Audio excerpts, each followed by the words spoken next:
हरे कृष्ण, जय जगन्नाथ, नमस्कार। Senior business consultant संतोष प्रधान बोल रहा हूँ, डॉक्टर विवेक बिंद्रा जी की टीम बड़ा बिजनेस है। आज आप लोगों के साथ चर्चा करूंगा श्रीमद् भगवद गीता का दूसरा अध्याय का पहला श्लोक और दूसरा श्लोक। तो पहला श्लोक में क्या बोलते हैं कि पहला श्लोक में संजय बोल रहे हैं। संजय किसको बोल रहे हैं? धृतराष्ट्र को बोल रहे हैं कि क्या बोल रहे हैं संजय कि तंग तथा कृपयाभिष्ट मश्रु पूर्णा कुलेक्षणम विषिदंत मिदंग भाग्य मुवाच मधुसूदन की भगवान श्री कृष्ण को मधुसूदन करके अब यहाँ पर संजय संबोधित कर रहे, बोल रहे कि मधुसूदन अर्जुन को बोल रहे कुछ इस तरह से बोल रहे हैं जो निम्न में, जैसे मैं आपको आगे बताता हूँ कि हे अर्जुन अब तुम क्या मतलब मैं ये देख रहा हूँ अर्जुन कि मैं तुमको इस तरह से देख रहा हूँ कि अर्जुन का जो दिल जो है ना वो बहुत मतलब दयालु है, वो बहुत दयालु थे अर्जुन। तो उनका दिल जो है ना वो एकदम दयार्द हृदय है और दुखपूर्ण क्यों? क्योंकि उनके सारे रिलेटिव्स ही उनके पक्ष में उनके साथ लड़ाई करने के लिए आए हुए हैं और अर्जुन को मतलब बिना इच्छा किए हुए भी उनको लड़ाई करना पड़ रहा है। अपोजिट टीम पे अर्जुन लड़ रहे हैं। किसके साथ लड़ रहे हैं? कि अपने जो रिलेटिव्स है उन रिलेटिव के साथ अर्जुन को लड़ाई करना पड़ रहा है। और उनको इस तरह से देख के कि अर्जुन का आंख जो है ना वो एकदम आंसू से भर चुका है।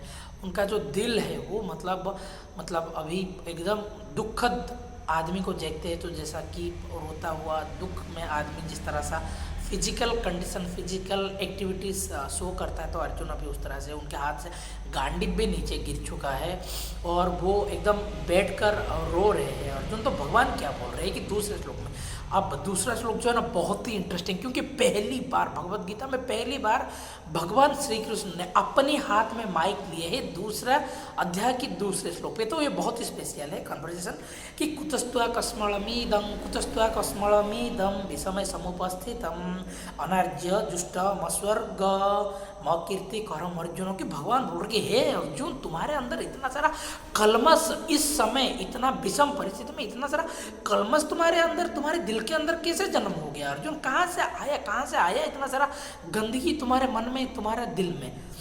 क्या है कि अनार्य यानी कि अनार्य का मतलब है कि जो लोग जिंदगी का मोल नहीं समझते हैं, जो लोग जिंदगी का मोल नहीं समझते हैं। फिर क्या है कि स्वर्ग का मतलब होता है कि अस्वर्गम का मतलब होता है कि जो चीज़ लोगों को स्वर्ग यानी कि उच्च लेवल पे जाने नहीं देता है, हायर लेवल टेरिटरी पे जाने नहीं देता है, हायर बैटल ग्राउंड पे पहुंचने के लिए नहीं देता है।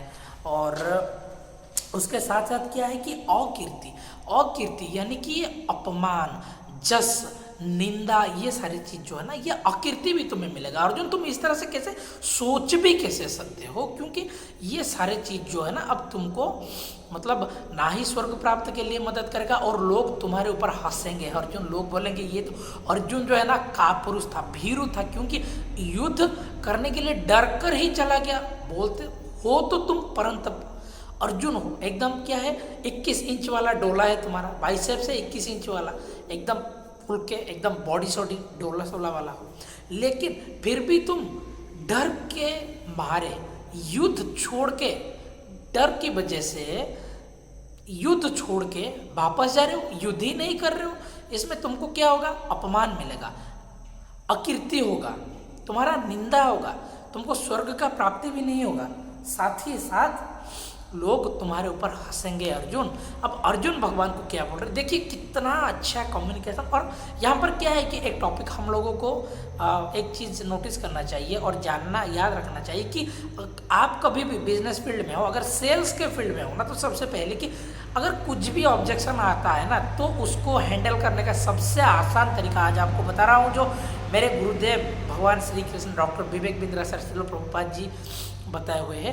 वो है कि ऑब्जेक्शन को हैंडल करने का सबसे बेस्ट तरीका है कि ऑब्जेक्शन को हैंडल ही मत करो। क्योंकि यहाँ पे हो क्या रहा है कि आप जैसे देख रहे हो ना कि अर्जुन बोल रहे हैं कि राजसुख लोभ है ना, थोड़ा सा राजसुख के लिए मैं ऐसा करूँ, और भगवान क्या बोल रहे कि निंदा, जस, अपमान, अकीर्ति, ये सब के बारे में बोल रहे हैं। तो भगवान जो है एकदम बैटल ग्राउंड को, एकदम पैराडाइम को चेंज कर दे रहे हैं। आप देख रहे हैं कि किस तरह का भगवान कृष्ण जो है अर्जुन को ये भी बोल सकते हैं कि अर्जुन मैं अब तुम्हारा रथ चला रहा हूँ, पहले तो मेरे को बिना तनख्वाह के यहाँ पे सारथी करके रखे हो, देखो।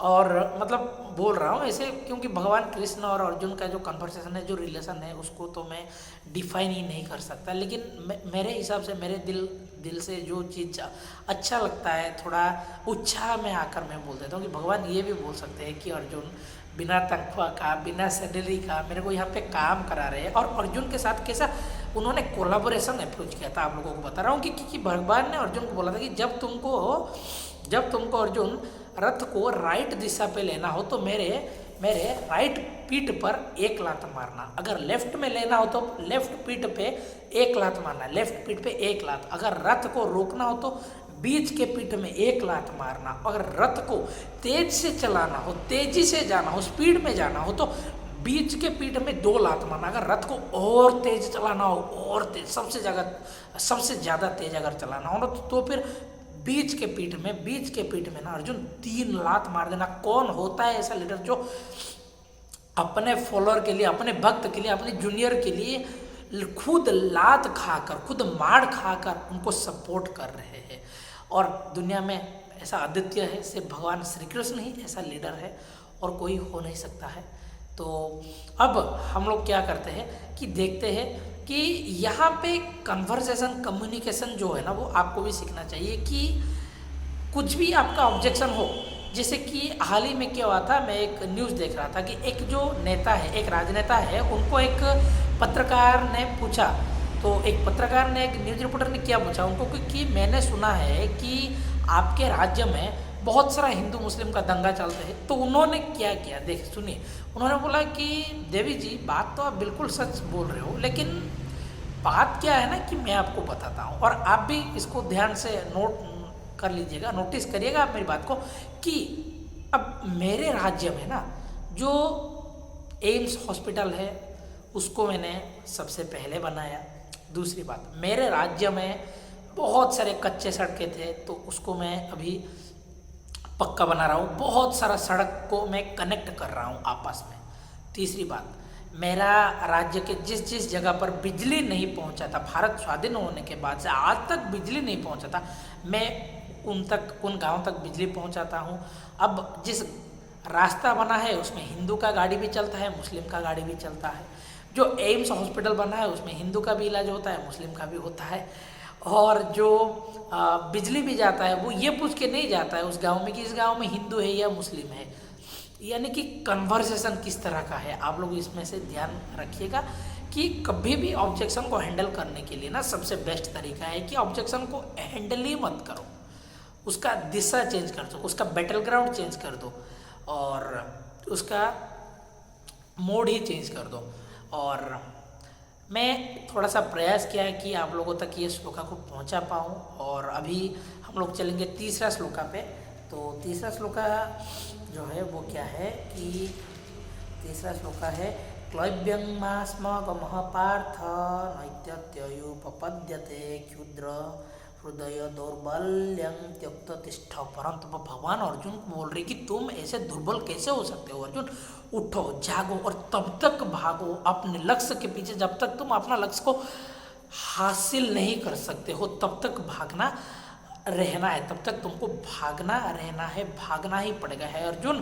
तो तुम इतने दुर्बल मत हो, उठो। इसको बोलते हैं सैंडविच अप्रोच। अगर आपको किसी को गाली देना है, किसी को कुछ समझाना है ना, पहले 40% उसको पॉलिश कर दो, उसको बटरिंग कर दो, उसकी तारीफ कर दो, 20% उसको गाली दे दो, फिर नीचे में 40% उसकी तारीफ कर दो। यानी कि उसको जो गाली देना था आपको गाली भी दे दिया, लेकिन अब ऑपोजिट पार्टी को क्या फील हुआ कि भाई मेरे को किसी ने गाली दिया ही नहीं। अब अर्जुन को भगवान क्या बोल रहे हैं यहाँ पे, जैसे कि अर्जुन जो बोल रहे हैं ना भगवान बोल रहे कि क्लैब्यम यानी कि क्लिबता, क्लैब्यम यानी कि क्लिबता, कि नपुंसकता जैसे बात क्यों कर रहे हो अर्जुन, हो तो तुम त्यक्ततिष्ठ, तुम तो हो तुम परंतप एकदम महाबाहु एकदम 21 इंच वाला डोला, बड़े बड़े डोले सोले एकदम पूरा मतलब पैक निकला हुआ है, हार्ट से भी पेट से भी, है ना, बाइसेप ट्राइसेप पूरा निकला हुआ है, सिक्स पैक निकला हुआ है, लेकिन बात कर रहे हो कापुरुष जैसे। अब इसका जो अनुवाद है, इसको मेरे गुरुदेव डॉक्टर विवेक बिंद्रा सर ने गीता इन एक्शन के रूप में बहुत ही अच्छे से समझाया हुआ है। तो आप लोग और थोड़ा सा आगे देखेंगे, ये वीडियो थोड़ा लंबा हो रहा है, ये करीब करीब 20 मिनट के आसपास चला जाएगा।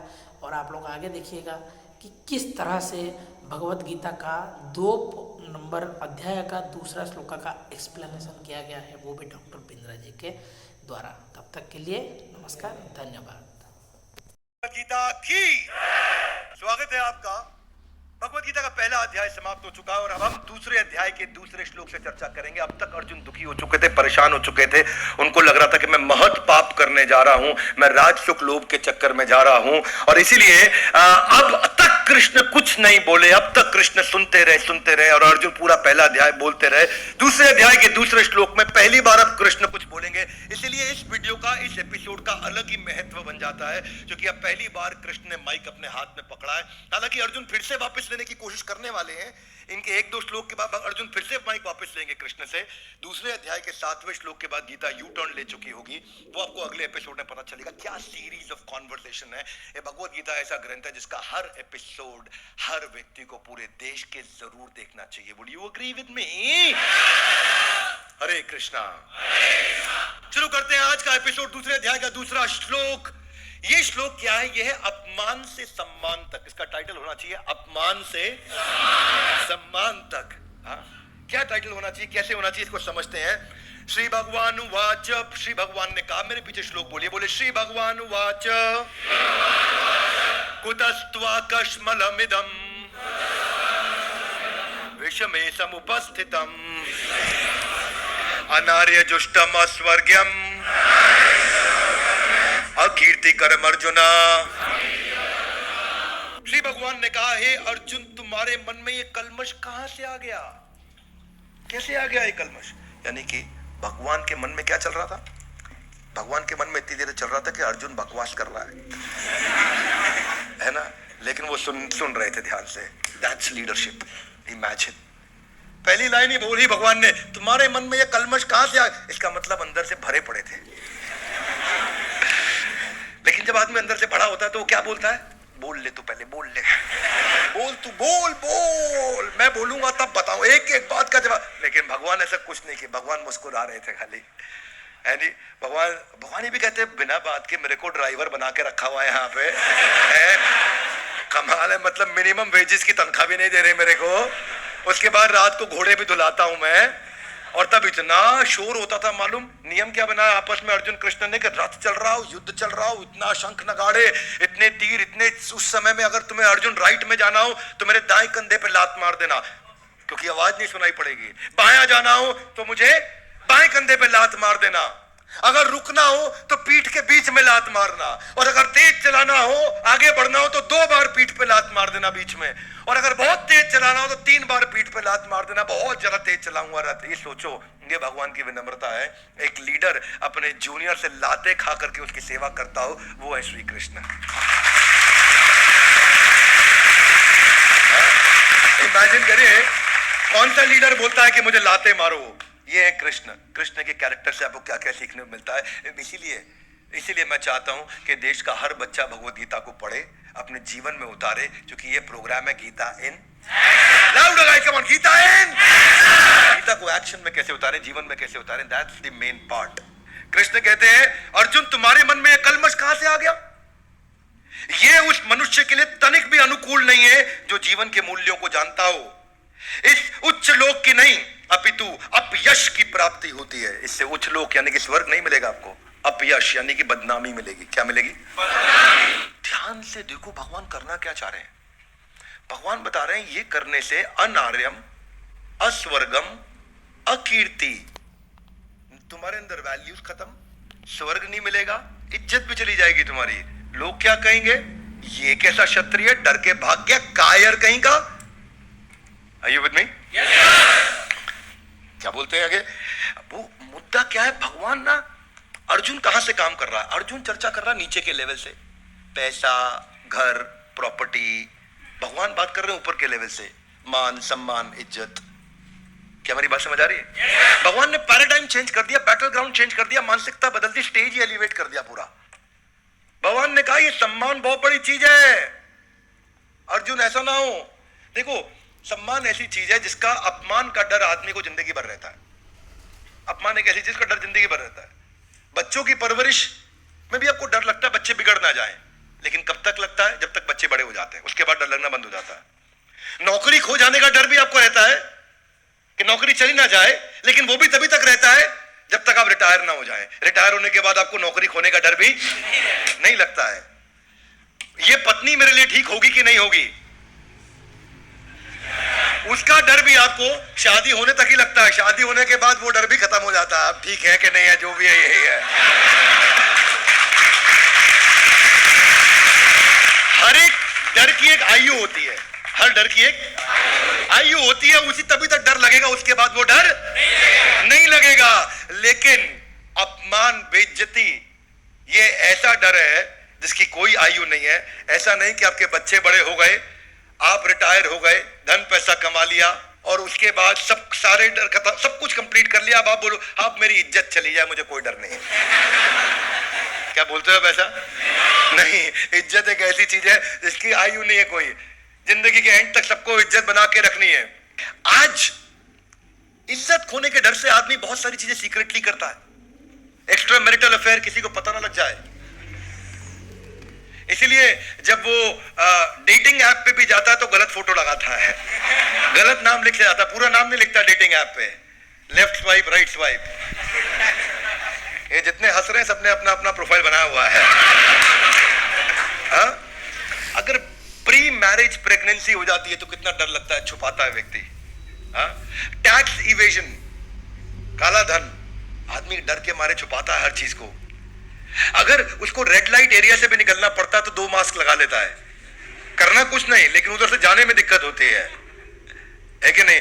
तो ये डर हमेशा रहता है। चाणक्य पंडित के अनुसार बदनामी का डर सबसे बड़ा भय होता है और यह इंसान को पूरी तरह तहस नहस कर देता है। और इनफैक्ट आप हैरान हो जाएंगे, केवल 2019 एक साल में ही खाप पंचायत और ऑनर किलिंग के 145 मर्डर्स, रिपोर्टेड मर्डर्स हमारे देश में हुए थे। क्यों? इज्जत के लिए अपने बच्चों की हत्या कर दी। क्यों? सबसे ज्यादा cases were in Haryana and UP, इज्जत के लिए। क्या मेरी बात समझ आ रही? और बहुत सारे केस रिपोर्ट ही नहीं होते। बेटी बिगड़ गई, रात को मार दिया उसको, सोते सोते मार दिया, सुबह 8 बजे ही जाकर के उसका दाह संस्कार कर दिया परिवार के 10 लोगों ने। एक बार दाह संस्कार हो गया, क्या पता चलेगा किस लिए मरी, कैसे मरी, गांव को पता चल जाता पर रिपोर्ट नहीं होता। ये सब ऑनर किलिंग के कितने सारे केसेस। एक मूवी आई थी खाप, NH10, ऑनर किलिंग, तलवार, ये सब मूवी ऑनर किलिंग पे आई थी। खाप और ऑनर किलिंग का तो नाम ही उनके ऊपर था। Umpteen number of real life cases. इज्जत बड़ी इंपॉर्टेंट। तो भगवान कहां से शुरू करते हैं वो सोचिए आप। भगवान ने पैराडाइम चेंज कर दिया। जिस बात पे अर्जुन आर्ग्यू कर रहा है भगवान ने उसका जवाब ही नहीं दिया। ऑब्जेक्शन हैंडल करने का सबसे अच्छा तरीका है ऑब्जेक्शन को हैंडल ही मत करो। सेल्स में ऑब्जेक्शन हैंडलिंग सीख रहे हैं लोग। ऑब्जेक्शन हैंडल करने का सबसे बड़ा रूल है ऑब्जेक्शन को हैंडल ही नहीं करना। ऑब्जेक्शन वो ये दे रहा है, जवाब ये दे रहे। आजकल नेता लोग बहुत एक्सपर्टली करते हैं। एक पॉलिटिशियन से पूछा गया, आपके प्रदेश में सबसे ज्यादा हिंदू मुस्लिम के दंगे हुए, आप इसके लिए जिम्मेदार हैं। मुस्कुरा के बोल, बड़ा अच्छा सवाल है आपका, आप ही के चैनल के माध्यम से बताना चाहता हूं और सबको जान के बहुत खुशी होगी और देवी जी आपको भी बहुत खुशी होगी कि एम्स का अस्पताल पहला मेरे राज्य में मैंने ही बनवाया, जहां पे हिंदू भी इलाज करा रहा है, मुस्लिम भी करा रहा है। सबसे ज्यादा सड़कें मेरे राज्य में मैंने ही बनाई, जहां हिंदू भी गाड़ी चला रहा है, मुस्लिम भी। बिजली जो गांव तक नहीं पहुंची थी वो मैं ही अपने राज्य में लेके आया, पिछली कोई सरकार नहीं ला पाया। वो बिजली ये पूछ के नहीं जाती कि हिंदू का घर है मुसलमान का घर है। प्रश्न कुछ और था, उत्तर कुछ और है। ऐसे ही कृष्ण कर रहे हैं, अर्जुन कुछ और पूछ रहे हैं, कृष्ण कुछ और। अर्जुन कह रहे राज सुख लोभ है ना, कृष्ण कह रहे नहीं नहीं तेरी बदनामी हो जाएगी। क्या बैटल ग्राउंड चेंज कर दिया। कितना इंटेलिजेंट व्यक्ति है Krishna. Would you agree with me guys? Yes, no. अरे इतनी इंटरेस्टिंग शास्त्र है ये, जितनी बार पढ़ते हो नया मतलब समझ में आता है आपको। चलिए थोड़ा अगला श्लोक भी साथ में रिलेट कर